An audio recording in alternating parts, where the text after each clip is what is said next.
নমস্কার, শম্পার পাঁচফোড়নের গল্প রান্নাঘরে আপনাদের স্বাগত জানাই। বানাবো একটি অতি জনপ্রিয় রান্না, লাউ চিংড়ি।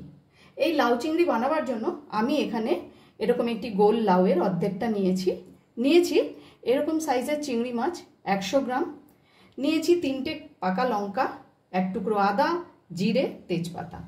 প্রথমে আমি লাউটাকে কুচি করে কেটে নেব। লাউটা আমি এইভাবে কুচি করে কেটে নিয়েছি। এবার আমি চিংড়ি মাছটাকে নুন হলুদ মাখিয়ে একটু ভেজে নেব। কড়াই গরম হয়ে গেছে, কড়াইয়ের মধ্যে দিয়ে দিচ্ছি আমি সামান্য পরিমাণ সর্ষের তেল। তেল গরম হয়ে গেছে, এবারে আমি তেলের মধ্যে দিয়ে দেব নুন হলুদ মাখানো চিংড়ি মাছগুলো।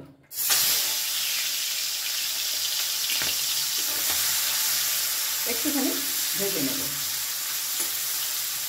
চিংড়ি মাছগুলো ভাজা হয়ে গেছে, তবে খুব বেশি ভাজবো না, কারণ চিংড়ি মাছ খুব বেশি ভাজলে কিন্তু শক্ত হয়ে যায়। এবার এই ভাজা চিংড়িগুলো আমি নামিয়ে নেব। চিংড়ি মাছ ভাজা কড়াইয়ের মধ্যেই আমি দিয়ে দিচ্ছি আর একটু সর্ষের তেল। তেলের মধ্যে দিয়ে দেব তেজপাতা আর দেব গোটা জিরে। ফোড়নটাকে একটুখানি 10 সেকেন্ড মতো একটু নেড়ে নেব।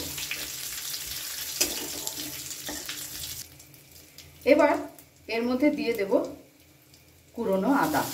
আদাটা আপনারা চাইলে বেটেও দিতে পারেন, আমি পেপারে একটু কুড়িয়ে রেখেছিলাম। আদাটা দিয়েও আর একটুখানি আমি এটা একটু ভেজে নেব।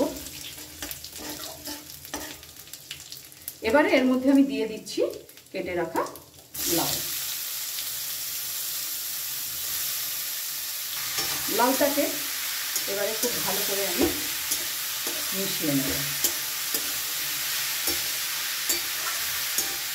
লাউ থেকে প্রচুর পরিমাণ জল বেরোবে, সেই জলেই লাউ কিন্তু সেদ্ধ হয়ে যাবে।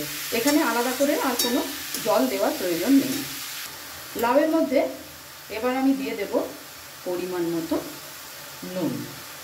এখানে কিন্তু আমি আর আলাদা করে হলুদের ব্যবহার করছি না। চিংড়ি মাছ ভাজার সময় যেটুকু হলুদ আমি ব্যবহার করেছি ওটুকুই থাকবে। দিয়ে দিলাম সেই পাকা লঙ্কাগুলো কুচি করে। এবারে খুব ভালো করে এটাকে আমি মিশিয়ে নেব।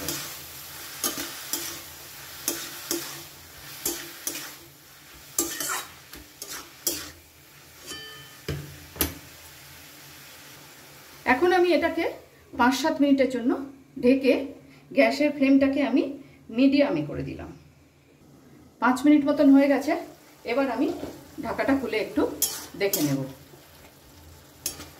লাউ থেকে বেশ অনেকটাই জল বেরিয়েছে এবং লাউটাও অনেকটা নরম হয়ে গেছে। এখন আমি এর মধ্যে দিয়ে দেব সামান্য একটুখানি চিনি আর দিয়ে দেব ভেজে রাখা চিংড়ি মাছ। খুব ভালো করে এটা মিশিয়ে নেব। ভালো করে আমি এটা মিশিয়ে নিয়েছি। এবার এটাকে আমি ঢাকা দিয়ে দেব আরও 5-7 মিনিটের জন্য। 5 মিনিট হয়ে গেছে। এবার ঢাকাটা আমি খুলে নিলাম।